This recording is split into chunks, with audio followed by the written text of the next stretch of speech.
तो hello everyone and welcome back to the channel. तो आज हम पढ़ने वाले हैं एक बहुत ही ज़्यादा ब्यूटीफुल पोयम जिसका नाम है वोकेशन। अब इस इतनी ब्यूटीफुल पोयम को लिखा भी बहुत ही अच्छे इंसान ने है जिनका नाम है रविंद्रनाथ टैगोर। तो इस पोयम को चलिए स्टार्ट करते हैं, बट उससे पहले मैं आपको बता दूं कि इस वीडियो में हम डिस्कस करने वाले हैं पूरा एक्सप्लेनेशन और इसके सारे इंपॉर्टेंट क्वेश्चन आंसर्स। तो चलिए देखते हैं। वोकेशन का मतलब होता है बच्चों ऑक्यूपेशन, कि हम क्या करते हैं लाइफ में पैसा कमाने के लिए, अपना पूरा दिन गुजारने के लिए हम क्या करते हैं, उसे कहते हैं वोकेशन। तो एक लड़के की कहानी है जो रोज़ अपने स्कूल जाते समय या दिन भर में अलग अलग लोगों से मिलता है और उन्हें देखता है और उनसे अपनी लाइफ को कंपेयर करता है कि मेरी ज़िंदगी और उनकी ज़िंदगी में क्या कॉमन है, और वो उनके जैसा बनना चाहता है। तो चलो स्टार्ट करते हैं। When the gong sounds 10 in the morning and I walk to school by Arlene।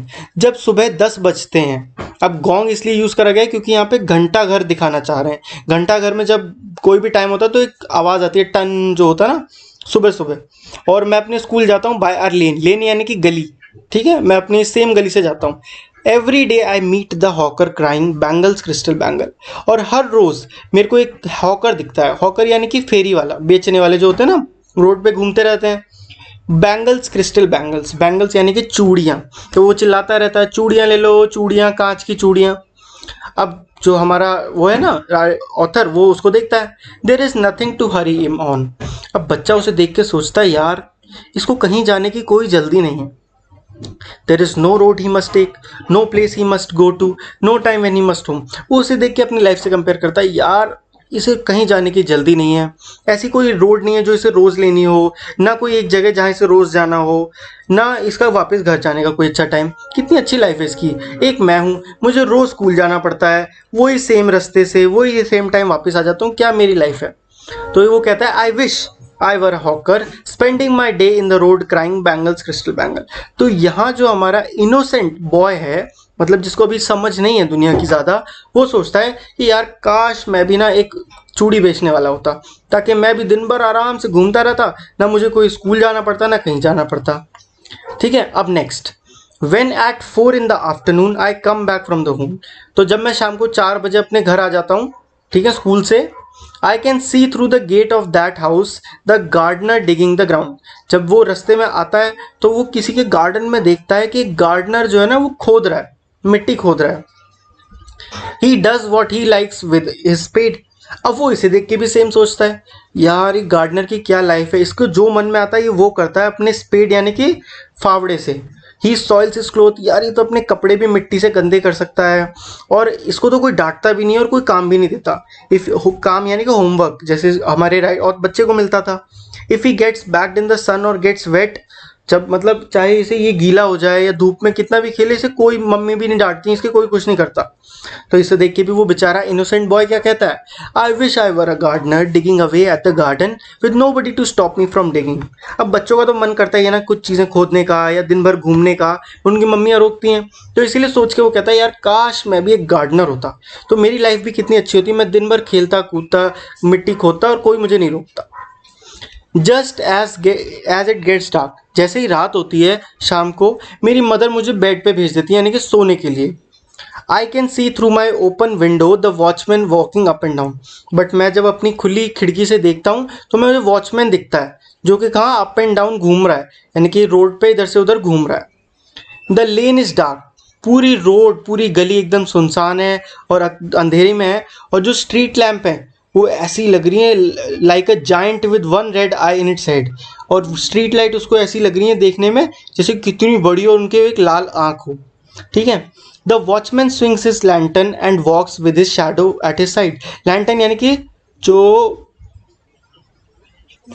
यानी कि लालटेन, तो वो अपनी लालटेन लेके इधर से उधर अपना हाथ हिलाते हुए पूरी सड़क पे घूमता रहता है। और उसे देख के ऐसा लगता है never once goes to bed in his life. इसे देख के लगता है यार इसे तो कभी सोना नहीं पड़ता होगा जैसे मुझे रोज सोना पड़ता है, मम्मी डांटती हैं तो वो उसे देख के भी बेचारा इनोसेंट बॉय क्या कहता है, I wish I were a watchman.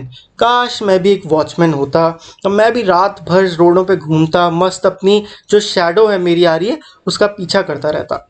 तो ये कहानी है रविंद्रनाथ टैगोर ने लिखी है, जो एक बॉय के बारे में जो इतना इनोसेंट है, जो जो भी उसको दिखता है उसकी लाइफ से अपनी लाइफ को कंपेयर करता है। और किन 3 लोगों से वो कंपेयर करता है, एक हॉकर से, फिर वो करता है किससे है, एक गार्डनर से, और देन फाइनली वो करता है एक वॉचमैन से। तो इन 3 लोगों से अपनी लाइफ को कंपेयर करता है। आई होप आपको ये अच्छे से समझ में आ गई होगी। चलो अब क्वेश्चंस देख लेते हैं। तो ये 3 क्वेश्चंस हैं, ठीक है। पहला है who is the speaker in the poem, who are the people the speaker meets, what are they doing. तो क्वेश्चन क्या है कि इस जो पूरी पोएम है इसमें स्पीकर यानी कि कौन ये कहानी सुना रहा है, ये पोएम सुना रहा है, किन लोगों से वो मिलता है और वो लोग क्या कर रहे हैं। तो पहले क्वेश्चन का आंसर क्या हो जाएगा, the speaker is little child who goes to school. Speaker है हमारा एक छोटा लड़का जो स्कूल जाता है। On his way to the school he met a hawker. School जाते समय वो किस से मिलता है, एक हॉकर से मिलता है।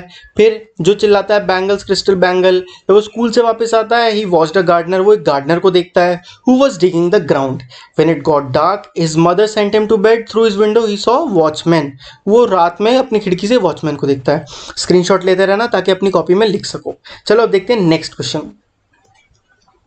तो अपना नेक्स्ट क्वेश्चन है what wishes does the child in the poem make. अब ये पूछा जा रहा है कि इस पूरी पोएम में जो चाइल्ड है वो क्या विश मांगता है। Why does the child want to be a hawker. वो चाइल्ड हॉकर क्यों बनना चाहता था, वो गार्डनर या फिर वो वॉचमैन क्यों बनना चाहता था। Pick out the lines in the stanza which tells us this. तो चलो इसका आंसर देखते हैं। तो बच्चों इसका आंसर आप देख सकते हो थोड़ा सा बड़ा है, और आप कहीं से भी कर दो, चाहे आपकी टीचर भी लिखवाए फिर भी ये आंसर बड़ा ही होगा, क्योंकि इस क्वेश्चन में ही एक तरीके से पूरी पोएम की समरी पूछ ली गई है। तो यहाँ से आप एक काम कर सकते हो, पूरी पोएम तो मैं आपको समझा चुका हूँ, आप इसका स्क्रीनशॉट ले लो और इसको 2-3 बार लिख के प्रैक्टिस करो, आपको पूरा याद हो जाएगा। ठीक है, तो आप स्क्रीनशॉट ले लो, मैं समझा तो चुका हूँ पूरी स्टोरी, और इसके पूरी स्टोरी की बस समरी है और कुछ नहीं है। ठीक है, तो आप स्क्रीनशॉट ले लो। ओके, तो ले लिया होगा। चलिए देखते हैं लास्ट क्वेश्चन। तो हमारा लास्ट क्वेश्चन है from the way the child envies the hawker. तो जिस तरीके से वो जो चाइल्ड था हमारा स्टोरी का, वो हॉकर से जलता क्योंकि उसकी लाइफ में इतनी वो नहीं था कि वो उसे स्कूल जाना पड़ता था, या गार्डनर को वो देख के जलता है कि यार गार्डनर तो दिन भर मतलब खुदाई कर सकता है, आराम से घूम सकता है, वॉचमैन तो रात भर भी घूम सकता है। तो we can guess that there are many things the child has to do. तो हम सोच सकते हैं ऐसे यार बच्चों को बहुत सारी चीज़ें हैं जो वो कर सकते हैं या फिर उन्हें नहीं करनी चाहिए। ठीक है, तो उन्हीं की बस लिस्ट बनानी है। जैसे कि जो चाइल्ड करनी चाहिए वो है come home at a fix time. हर बच्चे को अपने घर एक फिक्स टाइम पे आ जाना चाहिए। और क्या नहीं करना चाहिए, उन्हें अपने जो क्लोथ्स हैं वो डर्टी नहीं करने चाहिए मिट्टी में। ठीक है, ऐसे आपको और बताने हैं। तो चलिए देख लेते हैं 1-2। तो क्या उसे करना चाहिए, सबसे पहले तो उसे go to bed when it's got dark. जैसे ही रात हो जाए, अंधेरा हो जाए, उस बच्चे किसी भी बच्चे को अपने बेड पे चले जाना चाहिए और सो जाना चाहिए, ताकि वो अगले दिन सुबह टाइम पे उठ पाए। और क्या नहीं करना चाहिए, gate baked in the sun और गेट वेट। भीगना नहीं चाहिए पानी में या फिर धूप में, ऐसे खड़े नहीं रहना चाहिए दिन भर। Next, go to school every day. हर बच्चे को रोज स्कूल जाना चाहिए। और क्या नहीं करना चाहिए, walk on dark and lonely street at night. किसी भी बच्चे को रात में अकेले अंधेरे में नहीं घूमना चाहिए। तो देखा आपने, हमने सारे क्वेश्चन आंसर कंप्लीट कर लिए, पूरा एक्सप्लेनेशन समझ लिया। तो अब बताना ज़रूर कि आपको ये पोएम कैसी लगी कमेंट सेक्शन में। अगर अच्छी लगी तो वीडियो को लाइक कर देना, उससे मैं समझ जाऊंगा। और चैनल को सब्सक्राइब करे बिना तो बिल्कुल कहीं मत जाना। तो मिलते हैं नेक्स्ट वीडियो में, तब तक के लिए goodbye and take care.